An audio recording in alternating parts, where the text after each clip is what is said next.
Et si on pouvait prédire le cours de la bourse grâce à la musique? Par exemple, si vous écoutez ce genre de chanson, vous ferez bondir le CAC 40. Si par contre vous avez ça dans les oreilles, eh bien c'est la crise assurée. Ça peut paraître fou, mais c'est ce qu'a conclu une étude très sérieuse publiée dans le Journal of Financial Economics. On vous explique.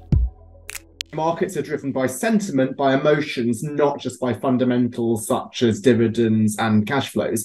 And indeed, one of my earlier papers shows that football results affect the stock market. So when a team gets knocked out of the World Cup, the market declines. Les résultats sportifs, la météo, mais aussi les catastrophes naturelles peuvent avoir une incidence sur le moral d'un pays, et donc sur la bourse.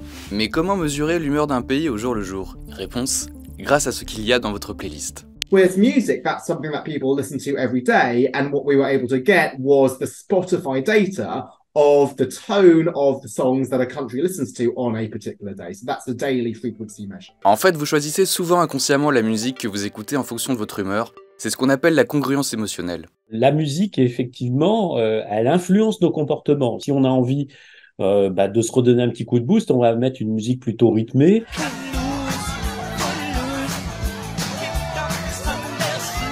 Quand on est dans un sentiment un petit peu blueseux, on va pas, je dirais d'emblée, aller écouter de la musique plutôt joyeuse ou stimulante. Alors ça, c'est une réalité, mais la musique module cette humeur. En fait, il y a des expériences qui montrent que si j'ai induit chez vous, par l'écoute de la musique joyeuse, un état plutôt euphorique, eh bien, vous allez parier des sommes d'argent beaucoup plus importantes que si j'ai induit chez vous un état plutôt dépressif avec de la musique un peu tristoune.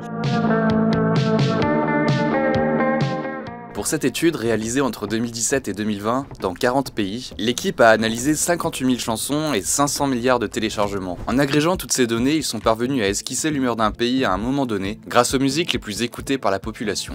Mais comment ont-ils mesuré l'humeur d'une chanson? L'équipe de chercheurs a utilisé un mystérieux algorithme de Spotify, l'indice de Valence. Non, rien à voir avec la ville. Il se situe entre 0 quand la musique est perçue comme triste et 1 quand la musique est perçue comme joyeuse. Parmi les chansons avec le plus haut indice de Valence des années 2010, Happy de Pharrell Williams se situe à 0,962. Et en bas du classement, cette chanson de Post Malone avec 0,129.